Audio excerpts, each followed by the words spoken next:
பார்ந்தவர்களே, நாம் முஃமினாக மட்டும் இருக்கக்கூடாது, பலமிக்க முஃமினாக இருக்க வேண்டும். என்ன பலமிக்க முஃமின் என்றால், நபி அவர்கள் சொல்லி காட்டினார்கள், அல் முஃமினுல் கவியு ஹைரும் வ அஹப்ப இலல்லாஹி மினல் முஃமினில் ضعீஃப்.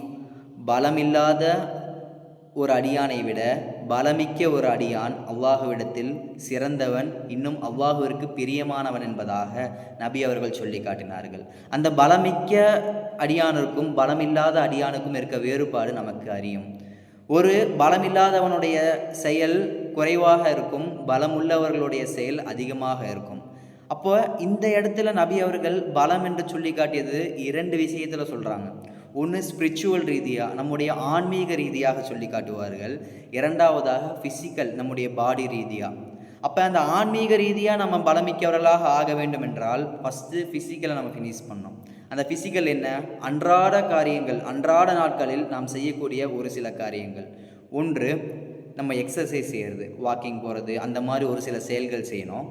ரெண்டாவது, நல்ல ஹெல்த்தியான உணவு நம்ம சாப்பிடணும்.